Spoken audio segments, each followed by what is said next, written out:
తెలంగాణ నిప్పుల కొలుముగా మండుతుంది. ఎండలతో జనం ఠారెత్తిపోతున్నారు. నిన్న ఒక్కరోజే భానుడి ప్రతాపానికి 9 మంది బలయ్యారు. పలు జిల్లాల్లో 46 డిగ్రీలకు పైగా ఉష్ణోగ్రతలు నమోదయ్యాయి. ఆసిఫాబాద్ జిల్లా దహేంగాలోనే అత్యధికంగా 46.3 డిగ్రీల సెల్సియస్ ఉష్ణోగ్రత నమోదైంది. రాష్ట్రంలో 46 మండలాల్లో తీవ్రమైన వడగాలులు వీస్తున్నాయి.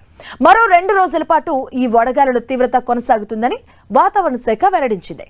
జూన్ 1వ తేదీ తర్వాత ఎండల తీవ్రత తగ్గే ఛాన్స్ ఉంది.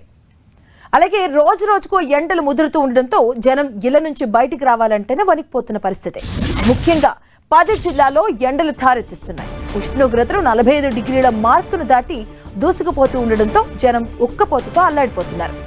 నిర్మల్ జిల్లా ఖానాపూర్లో 45.6 డిగ్రీలు, జగిత్యాల జిల్లా ధర్మపురిలో 45.4 డిగ్రీలు, సూర్యాపేట జిల్లా మునగాలలో 45.4 డిగ్రీల చొప్పున ఉష్ణోగ్రతలు నమోదయ్యాయి.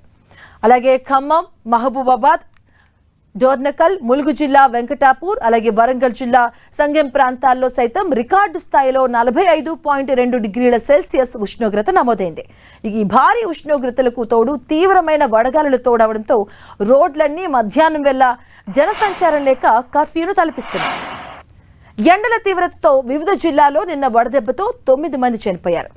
ఉమ్మడి ఖమ్మం జిల్లాలో 4, ఉమ్మడి ఆదిలాబాద్ జిల్లాలో 2, సిద్దిపేట జిల్లా చిన్నకోడూరులో 1, సంగారెడ్డి జిల్లా కంక్టి మండలం దేగుల్వాడి గ్రామ పంచాయతీలో ఓ మహిళ మృతి చెందింది. ఇక ఆదివారం నుంచి వాతావరణంలో మార్పులు వస్తాయని పేర్కొంది వాతావరణ శాఖ. ఆదివారం ఉత్తర, దక్షిణ, మధ్య తెలంగాణ జిల్లాలో అక్కడక్కడ వర్షాలు కురిసే అవకాశం ఉందని వాతావరణ కేంద్రం అంచనా వేసింది. సో దీనివల్ల వచ్చే నెల 1వ తేదీ తర్వాత నుంచి ఉష్ణోగ్రతలు స్వల్పంగా తగ్గుముఖం పడతాయని, అప్పటి వరకు ప్రజలందరూ అప్రమత్తంగా ఉండాలని, ముఖ్యంగా మధ్యాహ్నం వేళల్లో అత్యవసరమైతే తప్ప బయటికి రాకూడదని అధికారులు సూచిస్తున్నారు.